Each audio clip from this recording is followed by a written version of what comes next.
ক্ষমতায় গেলে ক্ষমতার মোহে কেউ অন্ধ হবেন না, ক্ষমতায় গেলে পরে ক্ষমতার মোহে কেউ পাগল হবেন না।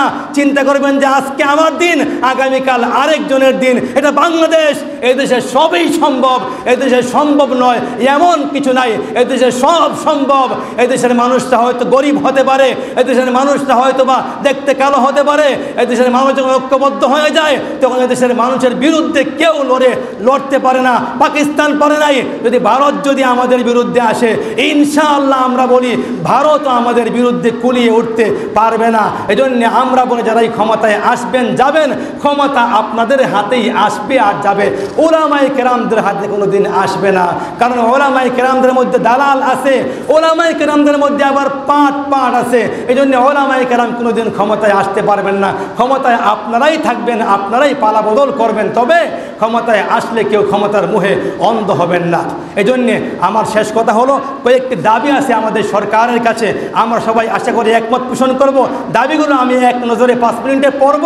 দাবিগুলো যদি কেউ এমন থাকেন সরকারি পর্যায়ে, উচ্চ পর্যায়ের লোক, ডিজিএফআই, এনএসআই, গোয়েন্দা সংস্থা, তাহলে আপনারা শ্রীমঙ্গলের মুসলমানদের পক্ষ থেকে আমাদের দাবিগুলো রাষ্ট্রের সর্বোচ্চ পর্যায়ে এখন যারা আছেন ওদের কাছে পৌঁছে দিবেন। আমাদের দাবি হলো এক নম্বরে যারা মুক্তিযোদ্ধা আছে ভুয়া, এদের তালিকা প্রকাশ করতে হবে এবং এদেরকে শাস্তির আওতায় এনে শাস্তি নিশ্চিত করতে হবে। 2 নম্বরে হচ্ছে যারা আপনার গণ অভ্যুত্থানে যারা মারা গেছেন, ছাত্র অভ্যুত্থানে এদেরকে, এবং যারা শাপলা চত্বরে মারা গিয়েছেন ওই সমস্ত শহীদদের পরিবারকে এক রাষ্ট্রীয় ভাতার ব্যবস্থা করতে হবে এবং এদের তালিকা প্রকাশ করে এদের সকলকে জাতীয় বীর হিসাবে, শহীদ হিসাবে মর্যাদা প্রদান করতে হবে। 3 নম্বরে আমাদের দাবি হচ্ছে যারা হলুদ সাংবাদিক, যারা দেখুন একটা দেশকে ধ্বংস করার জন্যে হলুদ সাংবাদিক যথেষ্ট, তেলবাজ সাংবাদিক যথেষ্ট। ওই তেলবাজ সাংবাদিকের কারণে আর কিছু প্রশাসনের উগ্র মানুষের কারণে শেখ হাসিনা 16 বছর ক্ষমতায় থাকতে পেরেছিলেন। না হলে শেখ হাসিনা 16 বছর 5 বছরের পরে আর 5 ঘন্টাও ক্ষমতায় থাকতে পারতেন না। কথা বলেন ঠিক না বেঠিক? ওই সমস্ত হলুদ সাংবাদিকদেরকে এবং তেলবাজ সাংবাদিকদেরকে চিহ্নিত করে এদেরকে তাদেরকে শাস্তির আওতায় এনে শাস্তি নিশ্চিত করতে হবে। 4 নম্বর দাবি হচ্ছে দলীয় গুন্ডা যারা আছে, বিভিন্ন দলের ব্যানারকে যারা ব্যবহার করে গুন্ডামি করেছে, মাস্তানি করেছে, সন্ত্রাসী করেছে, চাঁদাবাজি করেছে, খুন করেছে, ঘুম করেছে, এদেরকে ধরে চিহ্নিত করে রাষ্ট্রের আইনের আওতায় এনে এদের শাস্তিকে নিশ্চিত করতে হবে। 5 নম্বরে হচ্ছে যারা ঘুমের নায়ক জিয়াউল আহসান থেকে শুরু করে, র্যাবের পরিচালক ছিল সে, এমনি করে ওই যে ডিবি হারুন থেকে শুরু করে, বেনজির আহমদ থেকে শুরু করে অনেকগুলো আছে, মনিরুল ইসলাম ডিবির, এরকম অনেকগুলো নাম আছে, নায়ক আছে। এরা ছিল ঘুমের হুতা। ওই সমস্ত নায়কদেরকে ধরে এনে দৃষ্টান্তমূলক শাস্তি নিশ্চিত করতে হবে। কথা বলেন ঠিক না বেঠিক? কারণ এদের কারণে বাংলাদেশ অশান্ত হয়েছিল, এদের কারণে বাংলাদেশটা একটা কারাগারে পরিণত হয়েছিল। এদেরকে ধরে এনে একেবারে সর্বোচ্চ পর্যায়ে শাস্তি এদেরকে নিশ্চিত করতে হবে। এমনি করে আমাদের 6 নম্বর দাবি হচ্ছে ছাত্ররা আন্দোলন করেছে, ওই ছাত্র আন্দোলনের মধ্যে ছিল কি কোটা সংস্কার।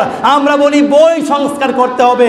আজকের বইয়ে ডাল রান্না করা শেখানো হয়, আজকের বইয়ে ডিম ভাজা শেখানো হয়, আজকের বইয়ের মধ্যে খিচুড়ি রান্না করা শেখানো হয়, আজকের বইয়ের মধ্যে শিবলিঙ্গের পূজা শেখানো হয়। হিন্দুয়ানি সকল প্রথাগুলোকে দূর করে দিয়ে সমস্ত যা দেশীয় সংস্কৃতি এবং ধর্মীয় মূল্যবোধ সম্পন্ন পাঠ্যপুস্তক প্রণয়ন করতে হবে। কথা বলেন ঠিক না বেঠিক? 7 নম্বর দাবি হচ্ছে আমাদের চাঁদাবাজ, সন্ত্রাস এবং দুর্নীতিমুক্ত দেশ গঠন করার জন্যে সর্বোচ্চ চেষ্টা করতে হবে এবং সমস্ত শিক্ষা প্রতিষ্ঠানকে উন্মুক্ত করতে হবে এবং সমস্ত শিক্ষা প্রতিষ্ঠানে রাজনীতি মুক্ত শিক্ষা ব্যবস্থা চালু করতে হবে। রাজনীতি থাকলেই এরা ছাত্রাবাস দখল করে রাখবে, ছাত্ররা মিলে এক ছাত্রকে মারবে, ছাত্রীরা মিলে ছাত্রীকে বিবস্ত্র করবে। এই জন্য ছাত্রাবাসগুলোকে, ওই সমস্ত বিশ্ববিদ্যালয়গুলোকে, কলেজ ইউনিভার্সিটিগুলোকে, মাদ্রাসাগুলোকে সবগুলোকে রাজনীতি মুক্ত হিসাবে ঘোষণা করতে হবে। 8 নম্বরে হচ্ছে পুলিশের পোশাক পরিবর্তন করে এদের লোগোর মধ্যে শেখ হাসিনার প্রতীক নৌকার চিহ্ন আছে। আমরা কোনো নৌকা বুঝি না, দানেশ ফিস আমরা বুঝি না, দাড়িপাল্লা আমরা বুঝি না। আমরা মনে করি পুলিশ আমাদের বন্ধু, এরা আমাদের টাকায় চলে, আমাদের ব্যাড ট্যাক্সে চলে। এদেরকে আমাদের টাকায় পোশাক পরিবর্তন করে, লোগো পরিবর্তন করে রাষ্ট্রীয় কোনো ভালো একটা ছবি, সংসদ ভবনের ছবি হতে পারে, জাতীয় মসজিদের ছবি হতে পারে, ওরকম কোনো ছবি সম্বলিত, প্রাণবিহীন ছবি সম্বলিত এদের লোগোকে চেঞ্জ করে, পোশাক চেঞ্জ করে এদেরকে জনগণের প্রতি আস্থা ফিরিয়ে আনার জন্য এই কাজগুলো বর্তমান যারা আছেন তাদেরকে এই কাজগুলো করতে হবে। 9 নম্বরে হচ্ছে হিজবুত তাওহীদ, কাদিয়ানি সহ যারা একেবারে ভ্রান্ত ইসলামী দল দাবি করে ওই সমস্ত ভ্রান্ত ইসলামী দলদের বিরুদ্ধে আইনের শাস্তি মানে প্রয়োগ করে এদেরকে মানে শাস্তি রাষ্ট্রীয় আইনে সর্বোচ্চ শাস্তির বিধান করতে হবে। কারণ এরা ইসলামের বিরুদ্ধে এমন কিছু কথা বলে মানে মুসলমান জাতিকে ডিভাইডেড করে। এদের মধ্যে লামাজধাবীও আছে, এরা উগ্রপন্থী অনেক আচরণে অতীতে করেছে। আমাদের আগেকার মানে কি বলে স্বরাষ্ট্রমন্ত্রী কামাল সাহেব সহ অনেকেই বলেছেন যারা জঙ্গিবাদের সঙ্গে সম্পৃক্ত এরা হচ্ছে লামাজধাবীদের সদস্য। ওই সমস্ত লামাজধাবীদেরকে আইনের আওতায় এনে শাস্তি নিশ্চিত করতে হবে। 10 নম্বরে দালাল চিহ্নিত করতে হবে। দেশকে ধ্বংস করার জন্যে এমন একদল দালাল এখনো আমাদের বাংলার জমিনে আছে যারা হচ্ছে ভারতের দালাল, যারা হচ্ছে এমনি করে কেবল ইসরায়েলের দালাল। এরা দালালি করে করে আমাদের দেশকে ধ্বংস করতে চায়।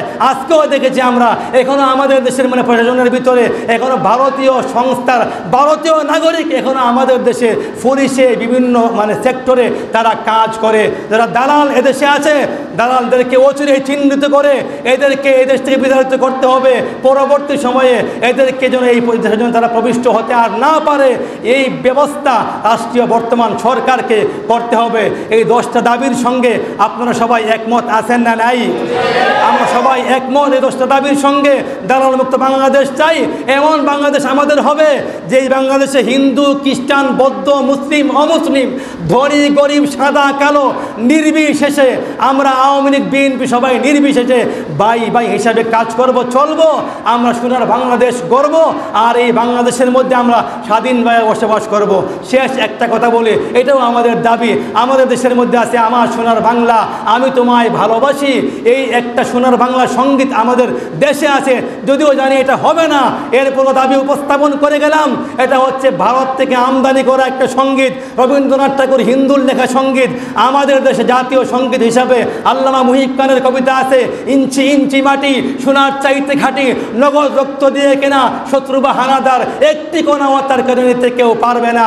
আমরা বলি ওই মুহিব খানের সঙ্গীত রাষ্ট্রীয় পর্যায়ের জাতীয় সঙ্গীত হিসাবে এটাকে ঘোষণা করা হোক এবং জাতীয় সঙ্গীত হিসাবে ঘোষণা করে সংসদ ভবন সহ যত জায়গায় অনুইসলামিক কার্যকলাপ আছে সবগুলোকে আবার সুন্দর করে ঠিক করে পুরো একটা সোনার বাংলাদেশ আবার গঠিত হোক।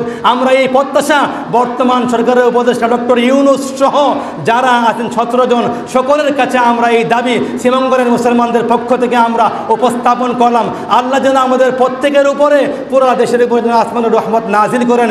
সকলে আমরা বলি আমিন। ও আখিরু দাওয়ানা আনিল হামদুলিল্লাহি রাব্বিল আলামিন।